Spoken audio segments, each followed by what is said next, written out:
unang hirit, serbisyong totoo ang unang hirit, saya-saya. Po yung Pitwason Tunnel natin sa EDSA. Tuwing umuulan po, talagang nagbabaha po dyan. Ngayon po, medyo na-declog na siya. Pero doon po, may nakaready na po na 4 na ganyan talaga sa area na yon. So, the moment po na medyo mag-ulan na, kahit medyo maambon pa, nilaradyoan ko na po yan na i-ready na yung signages at baka magbaha po tayo dyan. Actually, malalaking letter niya na sana mapansin nga ng mga motorista, no? Medyo tingin-tingin lang kayo sa paligid para mabigyan kayo ng babala. Ilang warning signs na po ang naipaskil ninyo at magdadagdag pa kayo? Sa ganito po, namigay na po kami ng 100. Okay. Tapos meron din po kami yung mga nakapaskil. Hindi ko po alam yung bilang nun. Pero yung lahat po ng mga flood-prone areas, nalagyan na po namin ng paskil. Siguro malaking tulong yung mga kagawad, yung mga sa mga barangay. Ay, yan po ang balak. Ano ba, Ma'am Tina? Bukod sa, kasi, alam ko, kulang, abalang-abala na yung mga traffic enforcers sa pagta-traffic, dagdag trabaho pa ito. Siguro yung mga barangay i-detail natin. No? Totoo po yun. Kasama po yun sa Flood Control Bayanihan Zone Alliance natin na i-empower natin mga barangay leaders natin na talaga namang madalas po sila na gumagamit. Ay, sila po yung talaga naka-frontline sa kanila mga barangay at sila po ay talagang handa tumulong. So, yan po yung pinapalakas natin na organisasyon ngayon. At alam po natin mga 8 flood-prone areas natin, magiging 10 na. We're running 12 already. So, parami ng ilalim mga ng candidates puno, natin. natatakpan ng mga sanga-sanga. That's Dapat right. talaga, ano siya, open sa public. Ilan na ho ba ang may talaba ho kayo, Director? Ilan na yung mga biktima ng mga sasakyan na apektado nitong baha o naiipit sa pagbiglang pagtaas ng tubig?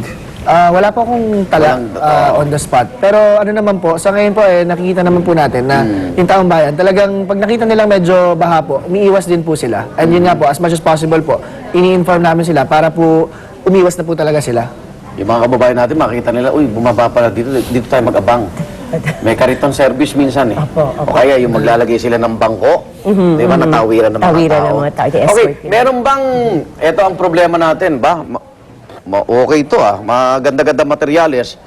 Baka yung mga nakapaskil kuhanin ng mga matatalino nating kababayan, kung ano man maipagbenta o ano man, may multa ba doon sa maninira ng mga traffic signs na yan o warning signs ng MMDA? Well, kasi sabi nga natin, government property po yan. Oo. Pero yun lang po, paghawak po ng ating mga enforcers, talaga namang nasa mabuting lagay ang ating mga signages. Huwag na po sana pagka-interesan. Hindi natin po sana maisipan ng mga tao, yan ay pang publikong gamit at huwag naman po Hindi sana ito laruan, abuso.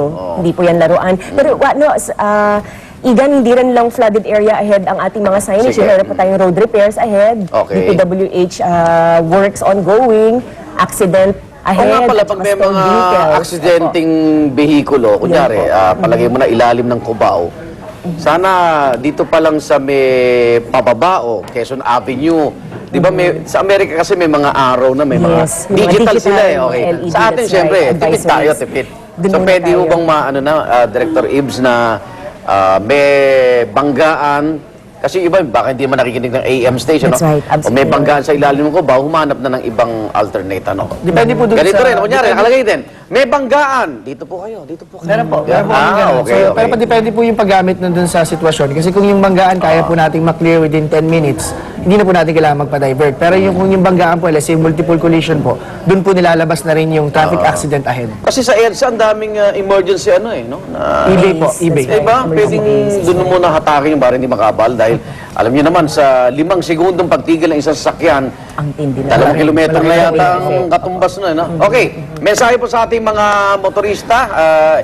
Director, Ako po, ang mensahe ko lang is sana po sumunod na po tayong lahat sa batas trapiko. oo naman. Dahil yun po ang isa sa importante pong kailangan natin gawin para po maayos natin yung traffic sa Metro Manila. Pag may baha naman, walang traffic Wala sasakyan. Ibang klaseng Ma'am traffic. Tina, hotline. Baka gusto mag-report na, ito, Ma'am Tina, Director, dito. Kasi may mga lugar minsan, hindi naman bahain. Bigla na lang babahain, di ba? Okay. that's right. Saan sila pwedeng tumawag at magsumbong? Maliban sa phones namin ni Yves at saka sa akin, at kay Chairman, meron po tayo sa 136. 136. 136 po ang ating, ang ating i-dial lang po natin yon. At meron din po tayo sa Twitter. may din po tweet. tayo- Oo nga pala. Ang Twitter po ay Na-Twitter niyo ko pala si Lala 123,000 po Roque, tayo. oo.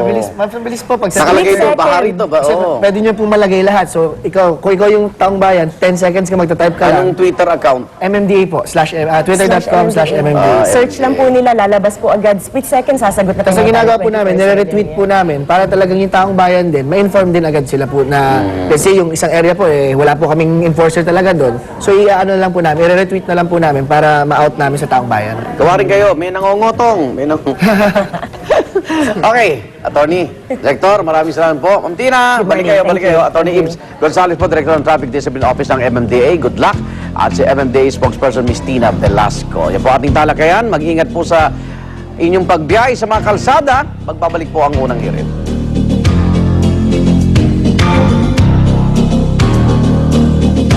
Unang hirit, ang saya-saya. Sa unang hirit, unang hirit.